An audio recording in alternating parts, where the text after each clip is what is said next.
문재인과 이재명의 스타일이나 성격을 좀 알 수가 있겠죠. 문이 좀 음흉하다라고 볼 수 있고, 이재명은 음흉하다, 뭐 그런 표현보다도 좀 다른 뭐가 있어야 될 것 같습니다. 여기는 그야말로 야수 같은 그런 느낌이 듭니다. 그러면서 뱀 같은 뭐 이런 어떤 느낌도 들고요. 독사 뭐 이런 느낌도 듭니다. 자, 그렇지만 누가 더 성격적으로 적극적이냐라고 했을 때 무보다는 명이 훨씬 적극적이다라고 볼 수 있겠죠. 자, 두 사람은요, 계보가 있습니다. 계보가. 원래는 문 계보가 훨씬 컸죠. 압도적이었죠. 뭐 비교가 안 됐습니다. 근데 지금은 어떠냐? 지금 봐서는 제가 볼 때 팽팽합니다. 비슷해요. 근데 결판이 납니다. 이제 꼭 8월 전당대회에서 이기는 쪽으로 이제 대세가 형성이 된다라고 보는데요. 8월 전당대회에서 김민석이가 승리하게 되면 문은 당분간 웅크리고 살아야 됩니다. 숨죽이고 이재명 눈치 보면서 그렇게 살 수밖에 없고, 만일에 정청래가 될 경우에는 또 입장이 바뀌겠죠. 반대가 됩니다. 반대가. 이재명은 원래 굴러온 돌 취급받았던 인물이고요. 자기 계보 세가 없어요. 정치 안에서는 세가 없다니까. 정치권 바깥에서는 뭐 경기비 동부연합이다 뭐 등등 이석기다 등등 이런 이슈가 있어도 정치권 안에서는, 여의도 안에서는 별로 힘이 없는 거야. 이재명은 자기 세력이 없었다고요. 굴러온 돌인데 이 굴러온 돌이 박힌 돌 다 빼내고 결국 대통령이 되지 않았습니까? 그래서 이재명이가 한때 말이죠, 대권에 대한 꿈을 갖고 움직일 때 뭐 지금 정청래를 비롯해서 수없이 많은 인사들이 견제를 했죠. 어마어마하게 견제당했습니다. 그래서 이 개딸들은 수박들을 원수로 생각합니다. 원수로. 반드시 보복을 할 것이다라는 그런 이야기를 노골적으로 하죠. 이재명 지지자들이 모여있는 커뮤니티에 가보면은 이들은 적으로 봅니다. 완전히 적이에요, 사실은. 보수에서 바라보는 그런 어떤 감정보다도 더 격화되어 있습니다. 어떤 계기만 있으면 바로 그냥 전쟁이 시작됩니다. 근데 그 전쟁이 지금 대리전인데요. 8월 전당대회가 되겠죠. 이재명은 그 족보를 보더라도 사실 여기는 뭐 천둥벌거숭입니다, 원래. 그런 인물이 뭐 여차여차 해가지고 처음에는 정동영 쪽에 있었죠, 정동영. 정동영 쪽에서 거기 이제 핵심적인 어떤 그런 간부 역할도 하고 그랬습니다만, 뭐 성남시장 도전했다가 떨어지고, 그리고 성남시장 두 번째 도전해서 당선되고 또 당선되고 두 번 재선됐고요. 그때부터 이제 대선 주자급으로 이제 평가되기 시작하는데, 원래는 민주당 그 본진 안에서는 이재명은 완전히 아웃사이더입니다. 그런데 어느 정도 이제 근접하는 가능성이 생긴 게 이해찬을 만나면서부터죠. 이해찬하고 문재인하고 관계가 또 안 좋거든요. 친노 안에서도 서로 간에 으르렁거렸습니다. 관계가 좋지 않았어요. 참, 하여튼 뭐 복잡합니다. 그 이야기 제가 뭐 많이 알지만 뭐 이야기 다 하자면 끝도 없고, 하여튼 대중 그들 관계는 굉장히 좋지 않다라는 정도고요. 그랬던 이재명이가 어느 시점부터 이게 일종의 도약 단계가 이제 일어나는데, 그게 바로 이해찬하고 손을 잡으면서 이제 그런 일이 일어납니다. 그때 김용희가 그랬죠. 정진상인가 김용희인가 그런 말 했습니다. 이제 드디어 우리에게도 정치적 대부님이 생겼다. 드디어 우리에게 정치적 대부님이 생겼다. 그 대부가 누군가 하면은 이해찬입니다. 이해찬의 최측근이 그 이재명이가 경기도지사 할 때 평화부지사 만들어 놨잖아요. 이해찬의 이제 최측근 기획통으로 알려진 그런 인물을 또 거기 이제 떡하니 이제 갖다 박아놓고 대북 송금꾼의 이화영 말이죠. 그래 이제 연루가 다 되는 그런 이슈인데, 이해찬이 죽으면서 그게 다소간 큰 줄기 하나가 이제 끊겨버린 그런 상황이 됐다라고 해도 과언이 아닙니다. 자, 아무튼요, 이 둘의 관계는 적대적인 것처럼 안 보이게 하려고 노력을 굉장히 했어요. 요 이재명은 더 야갔다라고 봐야 됩니다. 문재인보다도. 자기가 급하면 꼭 문재인을 이용하더라고. 찾아가가지고 끌어안고 뭐 어쩌고 저쩌고 이런 식으로 하면서 약간의 지지율이라도 더 이렇게 갖고 오려고. 사실 그런 사람 많거든요. 야권 지지자들 중에는 완전히 친문으로, 완전히 친명으로, 완전히 100% 딱 쪼개져 있는 건 아니에요. 서로 그냥 발을 걸치고 있는, 이쪽 저쪽 걸치고 있는 사람들, 또 가운데 있는 사람들도 많이 있거든요. 조금이라도 이제 자기 편으로 끌고 오려고 하는 건데, 이제 그런 면에서 이재명은 정치꾼으로 보면 아주 여기도 고수예요, 사실은. 이재명도. 그렇게 하기 쉽지 않거든요. 보수 정치인들 중에 그렇게 능숙하게, 능란하게, 불편한 사람 찾아가가지고 허리 숙이면서, 웃으면서 막 이렇게 정치하는 사람이 있던가요? 뻐등뻐등 하잖아요, 전부 다. 정치할 줄 몰라서 그래, 전부 사실은. 저걸 잘해야 됩니다. 사실, 이번에 지방선거 치렀습니다만은, 뭐 다른 사람보다도 이 작은 선거에서는요, 열심히 인사만 잘해도, 절만 잘해도, 사람 살갑게만 굴어도요, 뭐 반은 따고 들어갑니다, 솔직히. 근데 보수 정치인들 중에는 그런 사람이 잘 없잖아, 사실은. 근데 이재명이가 또 그게 있어요, 사실. 그런 면에서. 그게 어떻게 보면 야같다, 교활하다고 볼 수도 있지만 정치적으로 보면 장점이죠. 그게 장점. 자, 아무튼 이야기가 또 빗나갈라. 자, 이 중에 제가 질문을 던져보겠습니다. 누가 더 위험합니까? 누가 더? 사람마다 다 달라요. 현역이니까 이재명이가 더 위험하다. 이재명 저거 진짜 문제다. 저거 그냥 그대로 놔두면 나라 망한다 그러거든. 근데 문재인이가 대통령일 때도 그 말은 그대로 나왔어요. 자, 누가 더 위험합니까? 막말로 누가 더 정복입니까? 누가 더 정중입니까? 답이 없을 거예요, 답이. 둘은 난영난제입니다. 50% 100%예요, 사실은. 그런데도 둘이 싸우잖아요. 왜 싸우느냐? 문조 틀리고 좀 난리 났지 않습니까? 전당대회 하면서 지금 뭐 그야말로 전면전이 붙었는데 저는 개인적으로 이념은요, 그래도 조금이라도 문이 조금 더 이념 색깔이 짙어요. 이재명보다는. 이재명은 뭐 뚜렷한 이념 지표가 있다고 저 안 봐요. 자신이 가는 길에 있어서 지지율에, 득표에, 인기에 도움이 된다 그러면 언제든지 그 기본 입장을 바꿀 수도 있는 사람입니다. 지금 이재용 회장이라든가 최태원 회장을 뭐 120번, 200번 활용하는 인물이요. 이재명이잖아요. 그런데 문재인 저거는 그런 거 할 줄 몰라. 자기 임기 내내 이재용 회장, 최태원 회장을 불편하게 만들었거든. 아주 숨도 못 쉬게 만들어 놨다고. 그건 정치할 줄 모르는 거야, 지금. 문재인은 어떤 면에서는.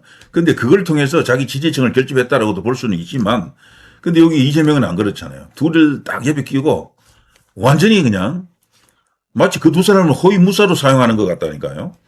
중요한 자리 가는 데마다 데리고 가. 그러면서 한국에 뭐, 반도체 어쩌고 저쩌고 해가면서 IT, AI 어쩌고 해가면서, 어깨 힘 자득 넣고 막 그러죠. 마치 세계 주요 강대국의 지도자처럼 행동합니다. 이재명이가. 샌프란시스코까지 그 대동하고 갔잖아요. 거기서 젠슨왕 등을 불러놓고 뭐 근하게 한국판 소주 파티 같은 걸 뭐 하더군요. 꼭 소주를 먹은 건 아니지만 마신 건 아니지만 하여튼 그런 분위기로 치킨 파티하는 것처럼 치맥하는 것처럼 그런 식으로 막 떠들썩하게 또 한번 뭐 그런 자리를 만들면서 또 언론을 통해서 또 홍보가 많이 됐죠. 이재명. 저는 개인적으로 문이 더 위험했다라고 생각하는 그런 게 틀리지 않았다라고 보는 입장이긴 한데, 그러나 종북 세력들이 볼 때는 문이 그들에게는 그야말로 철천지 운수가 됐더군요. 더울 김용옥만 그런 말 하는 게 아니에요. 문제는 아무것도 한 게 없다. 남북 관계에 요만큼도 이렇게 개선해놓고 간 게 없다. 다시는 이 땅에 태어나지 마라. 저런 인간은 다시는 대통령 되면 안 된다. 하고 저주를 하잖아요. 종북주의자들이 대부분 문을 아주 안 좋게 봐요. 예. 그걸 보면은 문재인이가 USB를 건네긴 했는데 김정은에게, 그러나 종북 세력들에게는 북한을 뭐 계속해서 염두에 두고 민족 통일을 최우선시하는 사람들에게는 문은 적입니다. 그야말로 운수가 되어 있더라고. 그걸 보면은, 야, 이상하다. 문 저거는 분명히 이념적으로는, 특정한 이념을 갖고 있는 게 맞는데, 왜 이제 종북 세력들은 문을 싫어할까? 대신에 이재명을 되게 좋아해요. 그 사람들은 또. 그걸 보면은 경기 동부연합하고 문은 관계가 없다는 걸 알 수가 있고, 이재명이 오히려 거기와 가깝다. 경기 동부연합이 성남에 있잖아요. 그러니까, 이재명이 성남시장 2번 하면서 그때 또 시민사회단체를 또 오랫동안 이끌었고 그래가지고 어떤 카르텔이 형성된 것이다라고 이제 생각되는, 그렇게 이해되는 그런 측면이 있긴 했었죠. 자, 이 두 사람 이야기하자면 뭐 이런저런 이야기가 끝도 없는데 아무튼 이재명 가는 길에 사사건건 태클을 걸었다. 그게 문재인이다. 이렇게 믿고 있는 게 개딸들입니다. 그래서 반드시 너를 죽인다. 너를 반드시 감옥에 집어넣는다라는 게 개딸들이에요. 그래서 이번에 정청래가 당선되면은 이재명이 위험하고 김민석이 당선되면 문재인이가 위험합니다. 서로 간에 이 비례 반비례 관계 속에서 반비례 관계가 됐습니다. 시소처럼 되고 있죠. 자, 그런데 오늘 나온 뉴스 중에 이런 게 있어요. 자, 조정식이가 누굽니까? 여기는 친명의 대표주자 중에 한 명이거든. 정승호하고 맞먹는 친명 좌장급입니다. 여기도. 사실은 여기 친명이거든요. 여기 조정식 육선 의원인가 됐죠. 현직 대통령 연임에 대해서 말을 했습니다. 국민의 선택 문제다. 내년이 개헌 골든타임이다. 지금 내년 골든타임 이야기하는 게 여러 사람이 있습니다. 내각제 세력들도 지금 내년을 그야말로 이제 개헌을 해야 된다. 특히 총선 치를 때 한꺼번에 이제 그걸 해치우겠다라는 거죠. 그래서 총선 임박해서는 그 어려우니까 내년에 일단 그걸 대강에 합의를 하고 이제 개헌을 하겠다라는 건데 여기 친명들이 원하는 건요. 연임입니다. 연임. 이재명 연임. 4년 4년 혹은 5년 4년 뭐 이런 식이 되겠죠. 자, 그리고 내각제 세력은 또 엄청나게 또 거대한 어떤 세력이 형성되어 있지 않습니까? 그 내각제 세력들은 다른 목적을 갖고 또 개헌을 하려고 하는 거죠. 근데 이거를 또 현재 우파에서 막아내야 되는데 이게 또 간단치 않잖아요. 참고로 이 이재명은 내각제 세력은 아닙니다. 문재인은 그럼 뭐냐? 내각제 세력으로 봅니다. 보통은. 문재인 뒤에 누가 있느냐? 흔히 이제 홍석현, 뭐 중앙일보, JTBC, 그리고 조선일보, 뭐 이런 어떤 미디어 왕국들이 있다라고 보통 이야기하긴 합니다. 그러나 주장은 있는데 뭐 그걸 우리가 입증을 할 수는 없어요. 거기다가 또 친중 카르텔이 있다라는 말도 없잖아. 있는데 그렇지만 중국 가서 혼밥 8끼 먹은 거 보면은 제대로 된 친중 인사로서 대접받은 건 아닌 것 같습니다. 오히려 문이 그런 식으로 대접받았다라면은 이재명은 반대로 특사 대접을 받았거든요. 그래서 오히려 북한과 중국과 더 가까운 것은 이재명일 것이다라는 주장도 틀린 이야기는 아닐 수가 있어요. 그런데 이 조정식이가 지금 국회의장 되면서 역대 국회의장은 예외 없이 다들 그걸 주장했습니다. 뭐 김진표 뭐 최근에 우원식 뭐 등등 해가지고 전부 뭐 아예 발의 막 하려고 그랬잖아요. 헌법 발의 국회의장들이 거기다가 뭐 저 정의와 뭐 저기 김형호 이런 사람들 전부 다 합니다. 문희상도 사실은 거기에 가깝다. 근데 대부분 이들 뭐 이재호, 박지원, 뭐 거기다가 김무성, 뭐 문재인, 뭐 등등 있죠. 김부겸, 뭐 저게 국무총리했던 사람들 중에 뭐 등등 있죠. 여러 사람들도 대부분 이낙연 등등해서 내각제 쪽에 가깝다라고 보통 보고 그 중에서도 강력한 내각제 뭐 추진론자들이 여러 대 있죠. 그들이 하나의 그 거대한 결합을 이루려면은 엄청난 정치 세력이 됩니다. 거기 중심이 누구냐라는 겁니다. 거기 중심. 현재로 봐서는 문재인, 그리고 이제 김무성 뭐 그런 사람 정도가 되겠죠. 그 이제 사단 안에 뭐 필요에 이제 이해 가지고요. 개헌 국민이 오게 되면 다들 하나로 뭉칠 겁니다. 하나의 텐트 속에 개헌 빅텐트라면서 거기 들어간다니까요. 저는 거기에 말이죠. 현역 이제 의원들 중에서는 현역 정치인들 중에서는 한동훈계가 거기 갈 가능성이 굉장히 크다라고 보는 입장입니다. 오시훈 쪽도 마찬가지예요. 오시훈도. 유승민도, 이준석도, 심지어 안철수도 거기 들어갈 가능성이 있습니다. 전부 다 거대한 빅텐트를 만들 가능성이 있어. 그럴 때요, 그 세력이 어쩌면은, 우리 정치권의 제1세력이 될지도 몰라요. 제1세력. 그래서 이재명 하나 남고, 또 하나는 여기 이제 문재인 남고, 또 하나는 현재 이제 국민의힘으로 대표되는 윤석열, 장동혁 라인이라고 해야 되나요? 이쪽 세력이 되겠죠. 이렇게 세 개로 이렇게 갈라질 가능성이 있다. 뭐 이렇게 또 주장도 합니다. 자, 아무튼요, 이 조정식이 한 이야기를 보니까요, 기자회견을 열었습니다. 야권이 개헌에 반대하는 궁극적 이유로 이재명 대통령 임기 연장 문제가 거론된다라고 하는데 이런 질문을 받고 현직 대통령 연임 개헌 문제는 이러쿵저러쿵 시기상조 아닌가? 권력구조 개편에서 현직 대통령 연임 개헌 문제는 결국 주권자 국민의 선택이다라면서 반대 안 하잖아. 결국 연임시키겠다라는 거죠, 이거. 그러니까 개헌을 해서 연임을 시키겠다.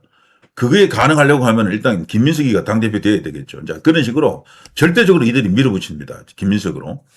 자, 그러면서 여러 정치적 당사자가 합의해야 될 문제다라면서 적극적으로 반대하지 않고 있습니다. 그러면서 의장 직속 헌법 개정 자문위원회를 출범시킨다라고 합니다. 개헌 로드맵과 의제를 정리한다라는 거죠. 자, 그러면서 2027년 내년이죠. 전국 단위 선거가 없다는 점에서 개헌의 적기라며 여야 합의를 모으고 향후 약 1년 반 동안 서두르지 않되 너무 미적거리지 않게 아주 담대하게 개헌을 추진해서 성사시키겠다 이렇게 말하고 있습니다. 개헌 내용의 합의를 봐야 되겠지만 내년이 아무튼 골든타임입니다. 대화, 타협, 속도전을 동시에 같이 추구하겠다. 이게 조정식의 발언입니다. 이게 무슨 뜻이겠습니까? 결국 내년에 합의 보고 내후년에 이제 1년 9개월 좀 남았는데요. 총선에서 같이 개헌 투표한다라는 거죠. 자, 이렇게 이제 갑니다. 내각제도 가는 팀이 있고 여기 조정식은 내각제가 아니라 그랬죠. 친명이니까 여긴 이재명의 연임에 대한 그런 개헌이 될 겁니다. 자, 그와는 또 다른 국민의힘의 또 입장이 있겠죠. 자, 이 둘 중에 누가 힘이 셉니까? 자, 이번에 결국 결판은요. 8월 전당대회에서 납니다. 이기는 쪽이 더 세다라고 보시면 됩니다. 문이 더 세냐? 명이 더 세냐? 문이 더 위험하냐? 명이 더 위험하냐? 정말 난영난제지만 어쨌거나 각자 생각하기에 따라서 다 답이 달라.